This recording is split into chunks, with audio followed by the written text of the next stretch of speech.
Item 9B, Mr. Corbin Stone from Robinson Farmer Cox Associates, presentation of the county audit for the year ending June 30th, 2020. Chairman, board members, thanks for having me here tonight. The first thing I'll tell you is that you have a little handout right in front of you. It's sitting up on the front there. First thing I'll tell you is you flip to page 1 of that handout is the audit went very well this year. We didn't run into any problems. We did have a more challenging standard to implement, which all operating leases are now reported to the extent they're material in your financial report. That financial report is 139 pages long, so we won't go through the whole thing. But I will kind of go through that's what I like to call the cliff notes. So if you'll turn to page 1 of the handout, we'll start looking at kind of some of the numbers. And you did receive what we call an unqualified or unmodified opinion, and that means we believe the financial statements are materially correct. On page 1, we've got just the general fund, looking back from 2013 to 2022. A couple of things I'll point out. In 2022, you can see the 5th line down, interest income or revenue from the use of money and property was actually negative for the year. And that's because you had some investments that you have to write up or down every year based on what the market value is. And you can see we had write-ups back in 2019. You can see a pretty big jump of almost $300,000. 20, we had a write-up of 229 roughly, and then actually had a write-down this year. That's because as interest rates go up on a fixed income investment, the value of that investment, or the market value, will actually go down. It will go back to its original value or its purchase price as you get closer to maturity. So expect those numbers to come back up. The next thing I'll point out is annualized revenue growth. You can see for the 10-year period, it stands at about 3.06%. I will tell you that in federal revenue, you had about $3.2 million in ARPA and CARES money this year. That's not going to be recurring, so just keep that in mind as you look at those numbers. Is that number included in there? Yes, sir. Okay. Under expenditures, you can see annualized growth rate of about 2.66%. And then as we work our way, this actually shows you the change in fund balance down at the very bottom, the 3rd number up. So you actually had growth in fund balance of about $7.5 million. But as I mentioned, that included $3.2 million in one-time funding with ARPA and CARES, and also a return of funding from the school board. We booked a receivable at the end of the year of about $6 million. But in fairness to the debate, are the expenses that was expensed out with CARES money in the expenditure side? Yes, sir. Yes, sir. So it's not skewed as much as you would think? Yeah, you wouldn't take it out of revenues. You'd have to take it out of both sides of the equation. So actually, if you took those expenditures out, your expenditure are growing at less than 2.6%. But the big change in fund balance, you can see at the very bottom we have something called a special item, and that was the return of monies from the school board. I think they had some capital improvement funds that ultimately got returned, and any residual operating funds got returned. At the end of the day, like I said, you had fund balance growth of about $7.5 million. Take those two one-time items out, and actually would have a slight decrease. But you do have a healthy fund balance at the end of the year. The next 2 pages, I'm just graphing out that information. One for revenues and one for expenditures.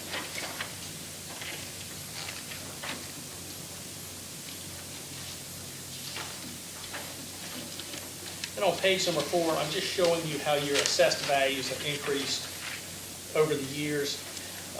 Total assessments are increasing at an annualized growth rate of under 1%, about 0.85%. I do have to tell you that personal property machinery tools assessments had to be adjusted a couple of years ago for the currently used assessment ratio. So if you look in the back of the report, some of these numbers don't match up if you go back in year 5 and 6 and beyond that.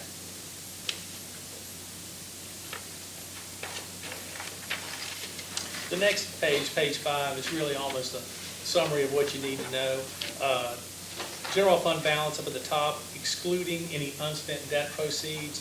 You can see and again, that excludes any unspent debt proceeds. You can see we had growth from 21 to 22, about $7.8 million because we had some unspent debt proceeds in 21. Your total debt for the general fund or total long-term obligations stood at $12.9 million at the end of the year. Total long-term obligations for water and sewer, just over $10 million. And I included the school board in here just so we could look at comparable data on a statewide basis. Their total long-term obligation is about $14 million. I will tell you that includes your pension liabilities measured as of June 30th, 2021. So the market is actually down 8 or 10% since then. So those long-term pension obligations have actually increased because the numbers we report here are always a year behind because the state doesn't get those numbers to us as early as we would like. Total long-term obligations per capita, you can see, including the school board, you can see you ended the year at $2,500. The county average across the state is about $6,500. So you're well below that average for state debt per capita. It is skewed. The bigger places, the Loudoun counties of the world, places like that, have larger debt per capita than you would in a more rural area. And they have more capacity as they have higher salaries and that sort of thing to pay for. So we would expect yours to be well below that state average. How do we compare with like comparables?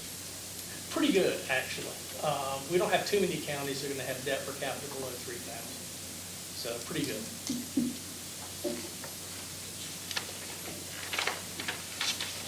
The next couple pages, page 6 through, I want to say, 16. It's our letter to those charged with governance. Anytime you're working on financial statements, there are certain estimates in there. Your pension liabilities is an estimate. We don't know how long people are going to stay on your pension once they retire, those sorts of things. So we do tell you where the major estimates are in the financial statements. As well, another one is an example is your depreciable lives of assets. When you buy a building or a car or something like that, we might depreciate it over 5 years if it's a car, or 40 years if it's a building, but we really don't know how long those assets are going to last.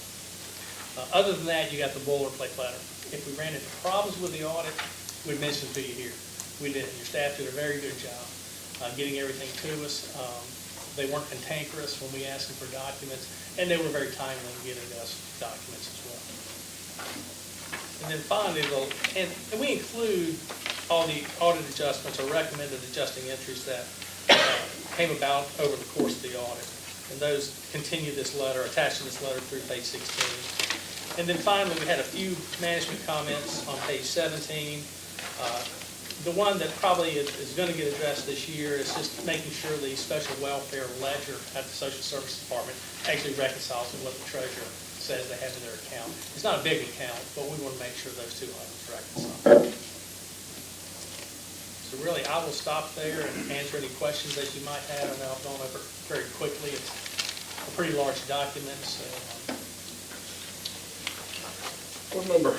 Everybody read all the way through that real quick. Any questions? There'll be a quiz tomorrow. That's right. Can I ask one? Just COVID. You have all these in the private sector and government. Everything flows, you have all these baselines going across, and then here comes COVID. And to me, it just threw everything that we've ever known right out the window. I mean, influxes of money from the feds to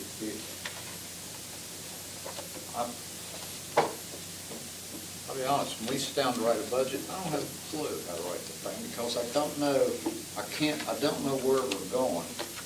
But I can tell you where we're not going to go back to. You're not going to hire anybody for $8 an hour again. You're not going to buy gasoline for less than $2 a gallon again. It's tough if you're really into numbers and like to manage things. How do y'all explain it? How do you approach it? Well, we've dumped a lot of liquidity into the economy. Correct. So we've really probably overstimulated the economy through ARPA and CARES and all of this. That's got to get absorbed. And it gets absorbed essentially through inflation and higher interest rates. The higher interest rates are there to fight the inflation. So how do we explain that? Number one, you've got a healthy fund balance. So if we do continue to see 5, 6, 7% inflation, you'll be able to weather that storm for a while. But I think we've got to remove that liquidity. I mean, we've got to slowly take it out of the system and hope inflation kind of goes away when it does.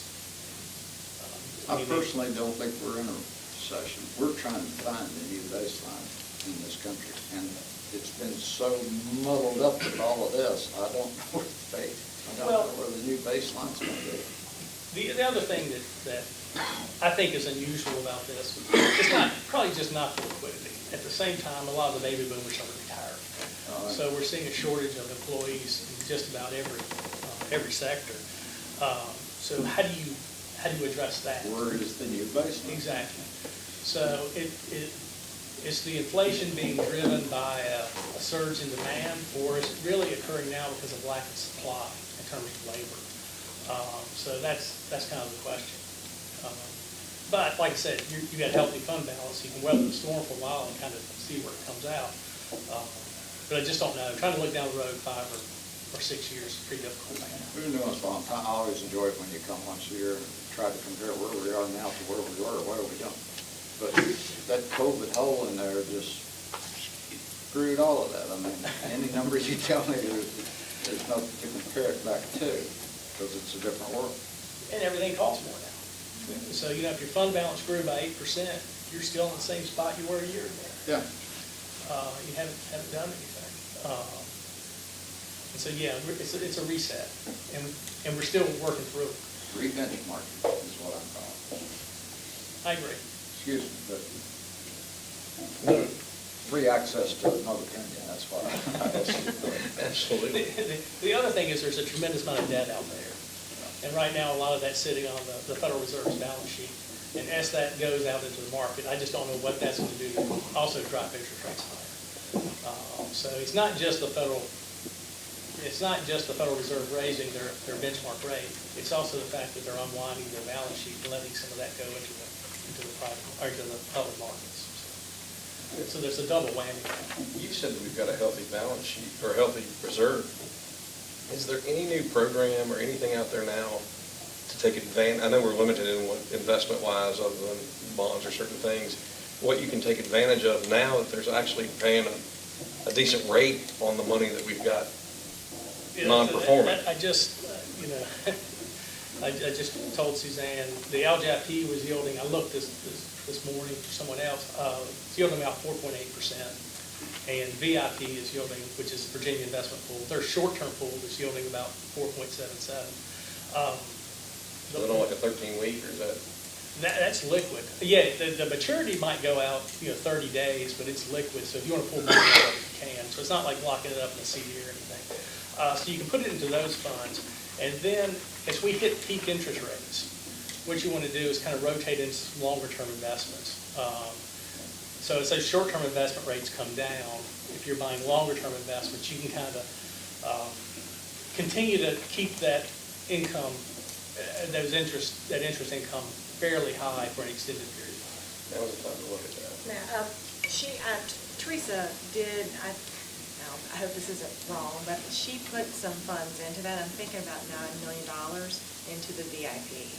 So we are trying to take advantage, or she is trying to take advantage of that. Yeah, and I'll tell you, the board members look, once you see that you think we've hit peak short-term rates, then you want to pivot and look for longer-term investments. The guaranteed return. Yeah, exactly. Any other questions or comments? Thank you, sir. Well, thanks for having me. My contact information is on the front page of the handout, and don't hesitate to call me if you have any questions or I can help you in any way, or if you just want to bounce something off. I'm here to help you guys. Thank you. Thank you. Enjoy it.